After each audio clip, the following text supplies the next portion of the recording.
परंपरा को आगे बढ़ाने का संकल्प है हमारा, क्योंकि आपकी उम्मीद पर टिका है परिवार हमारा। अमर भारती एक उम्मीद, जज्बा बुलंद हौसलों का, जज्बा भारत के निर्माण का। एक बार एक राजा घने जंगल में भटक गया। राजा गर्मी और प्यास से व्याकुल हो गया। इधर उधर हर जगह तलाश करने पर भी उसे कहीं पानी नहीं मिला। तभी उसकी नजर एक वृक्ष पर पड़ी, जहां एक डाली से टप टप करती थोड़ी थोड़ी पानी के बूंद गिर रही थी। वह राजा उस वृक्ष के पास जाकर नीचे पड़े पत्तों का दोना बनाकर उन बूंदों से दोने को भरने लगा। जैसे तैसे बहुत समय लगने पर आखिर वह छोटा सा दोना भर ही गया। राजा ने प्रसन्न होते हुए जैसे ही उस पानी को पीने के लिए दोने को मुंह के पास लाया, तभी वहां सामने बैठा हुआ एक तोता आवाज करता हुआ आया और उस दोने को झपट्टा मारकर सामने की ओर बैठ गया। दोने का पूरा पानी नीचे गिर गया। राजा पुनः प्रयास करता है।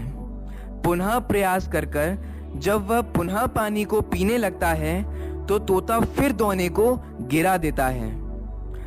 अब राजा हताशा के वशीभूत होकर क्रोधित हो उठा और गुस्से से वह बोलता है, मुझे तो जोर से प्यास लगी है। मैं इतनी मेहनत से पानी इकट्ठा कर रहा हूँ और ये दुष्ट पक्षी मेरी सारी मेहनत को आकर गिरा देता है। अब मैं इसे नहीं छोड़ूंगा। अब ये जब वापस आएगा तो मैं इसे खत्म कर दूंगा। अब वह राजा अपने एक हाथ में दोना और दूसरे हाथ में चाबुक लेकर उस दोने को भरने लगा। काफी समय बाद उस दोने में फिर से पानी भर गया। अब वह तोता पुनः जैसे ही उस दोने को झपट्टा मारने के लिए पास आया, वैसे ही राजा ने उस चाबुक को तोते के ऊपर मार दिया। तोता बेचारा वहीं ढेर हो गया और दोना नीचे गिर गया। राजा ने सोचा, इस तोते से तो पीछा छूट गया, लेकिन ऐसे बूंद बूंद से कब वापस दोना भरूंगा, कब अपनी प्यास बुझाऊंगा। इसलिए जहां से ये पानी टपक रहा है वहीं जाकर मैं झट से पानी भर लेता हूं। ऐसा सोचकर वह राजा उस डाली के पास गया जहां से पानी टपक रहा था। राजा ने जो देखा वह देखकर उसके पांव के नीचे से जमीन खिसक गई। उस डाल पर एक भयंकर अजगर सोया हुआ था और उस अजगर के मुंह से लार टपक रही थी। राजा जिसको पानी समझ रहा था, वह तो वास्तव में अजगर की जहरीली लार थी।